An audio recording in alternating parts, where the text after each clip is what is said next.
जय हिंद दोस्तों।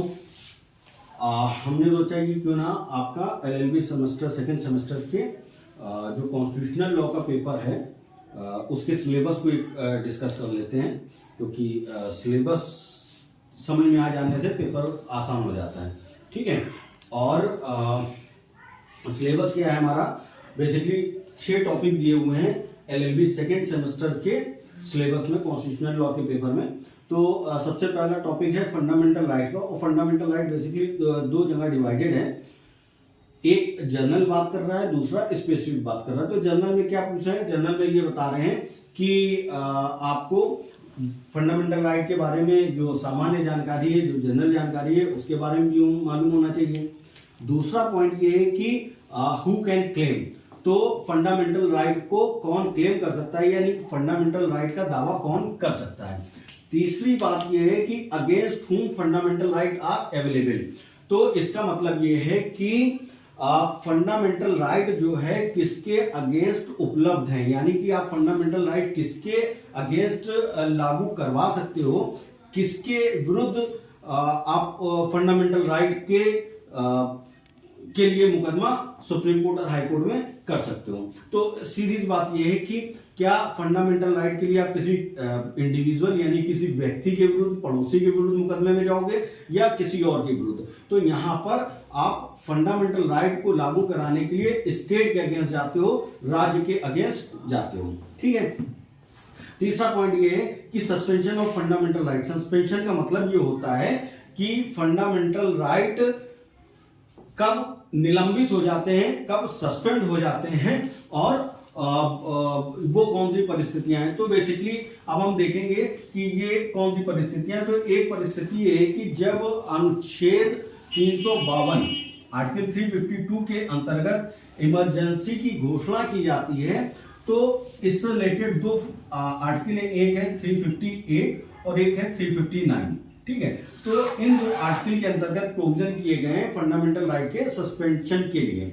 तो आर्टिकल 19 जो है वो 358 जो है 19 के से रिलेटेड है, और बाकी बचे हुए से रिलेटेड ये है आपका 359।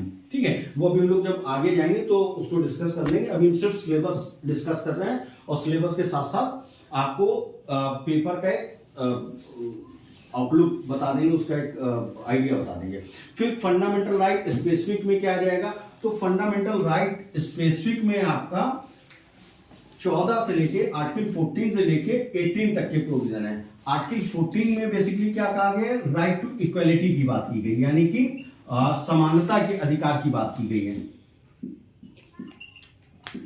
समानता का अधिकार है। ठीक है, समानता का अधिकार है। आर्टिकल 15 में क्या है, आर्टिकल 15 में ये कह रहा है केवल जाति धर्म के आधार पर कोई डिस्क्रिमिनेशन नहीं होगा, किसी के साथ भेदभाव नहीं होगा।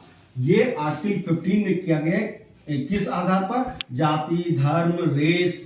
ठीक है, इन सब के आधारों पर वो कोई डिस्क्रिमिनेशन नहीं होगा।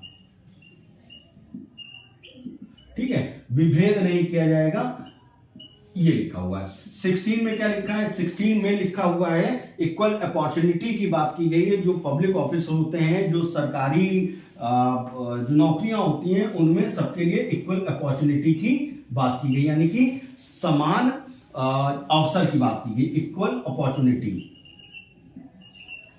समान अवसर की बात की गई है। ठीक है। देखिए भाई, अगर ना दिख रहा हो तो मेरी आवाज से ही समझ लीजिएगा क्या चल रहा है। ठीक है। फिर आर्टिकल 17 क्या कहता है, आर्टिकल 17 ये कहता है कि इसमें जो छुआछूत वाला था, यानी कि अनटचेबिलिटी वाले जो प्रोविजन थे, उससे रिलेटेड बात की गई है, अनटचेबिलिटी।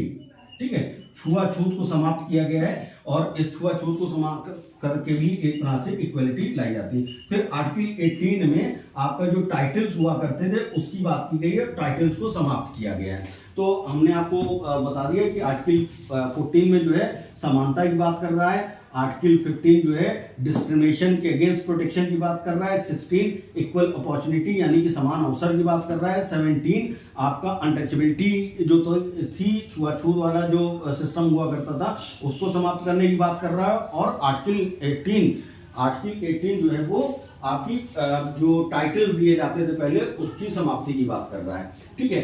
फिर उसके बाद में दूसरा पॉइंट आपका स्पीच एंड एक्सप्रेशन रिलेटेड है। तो ये आर्टिकल 19 है और इसको वाक एवं अभिव्यक्ति की स्वतंत्रता कहते हैं। स्पीच एंड एक्सप्रेशन, वाक एवं अभिव्यक्ति की स्वतंत्रता की बात कर रहा है। आर्टिकल ये 19 हो गया। राइट टू लाइफ और पर्सनल लिबर्टी आपके आर्टिकल 21 के अंतर्गत आता है। अगर आपको इसमें ना भी दिख रहा हो तो मेरी वॉइस आपको आ रही होगी, उससे समझ लीजिएगा। Right to life and personal liberty article 21 में लिखा हुआ है, तो आर्टिकल 21 हम लोगों को डिस्कस करना है। फिर right to freedom of religion, ये आर्टिकल 25 अनुच्छेद 25 से लेके 28 तक में इससे रिलेटेड धर्म की स्वतंत्रता से संबंधित अधिकार दिए गए हैं, ये हम लोग वहां पढ़ लेंगे। फिर राइट टू कॉन्स्टिट्यूशनल रिमेडी, यानी कॉन्स्टिट्यूशनल रिमेडी का मतलब ये है कि आपको जो फंडामेंटल राइट अगर आपके वायलेट हो रहे हैं, आपके फंडामेंटल राइट का उल्लंघन हो रहा है, तो आप उसके लिए क्या करेंगे, तो आर्टिकल 32 में इनके उपचार से संबंधित या इनके समाधान से संबंधित बात बताई गई है, ठीक है। फिर आगे directive principle of state policy, ये आपका पार्ट हो गया थर्ड। और directive principle of state policy का मतलब हो गया कि ये राज्य के लिए नीति निर्देशक तत्व है कि राज्यों को क्या करना है। देखिए फंडामेंटल राइट और डायरेक्टिव प्रिंसिपल में एक बेसिक और सबसे इंपॉर्टेंट अंतर ये है कि फंडामेंटल राइट को लागू कराने के लिए आप सुप्रीम कोर्ट और हाई कोर्ट जा सकते हो, ठीक है, सुप्रीम कोर्ट और हाई कोर्ट जा सकते हो, लेकिन डायरेक्टिव प्रिंसिपल को लागू कराने के लिए किसी कोर्ट में जाने की व्यवस्था कॉन्स्टिट्यूशन में नहीं है। इसके लिए बेसिकली ये क्या है, ये एक मार्गदर्शक नियम है जिसको आप गाइडलाइन कह सकते हो, गाइडेंस कह सकते हो। किसके लिए है? स्टेट के लिए, राज्य के लिए, कि जब वो अपनी पॉलिसी बनाएगा तो इन बातों का ख्याल रखेगा जो जो डायरेक्टिव इसमें दिए गए हैं उनमें, ठीक है। फिर उसके बाद में फंडामेंटल ड्यूटीज दी गई है। फंडामेंटल ड्यूटीज के लिए आपका आर्टिकल 51A है और ये डायरेक्टिव प्रिंसिपल जो थे आर्टिकल 36 से लेके 51 तक में। फिर आता है यूनियन जुडिशरी। यूनियन जुडिशरी मतलब ये है कि जो संघीय न्यायपालिका है, यानी कि जो सुप्रीम कोर्ट है, सुप्रीम कोर्ट से रिलेटेड प्रोविजन यहाँ पे दिए गए हैं। और इसमें बेसिकली हम लोगों को सबसे इंपॉर्टेंट वो ये है कि सुप्रीम कोर्ट के जजेस का अपॉइंटमेंट कैसे होता है, उनको हटाया कैसे जा सकता है, सुप्रीम कोर्ट का क्या जुरिडिक्शन होता है, उसके क्या अधिकार होते हैं, बेसिकली यही सारी बातें इसमें डिस्कस होंगी। और फिर सबसे इंपॉर्टेंट बात जो है 368 के अंतर्गत संविधान में संशोधन करने से रिलेटेड है। और संविधान में संशोधन एक सबसे इंपॉर्टेंट टॉपिक है।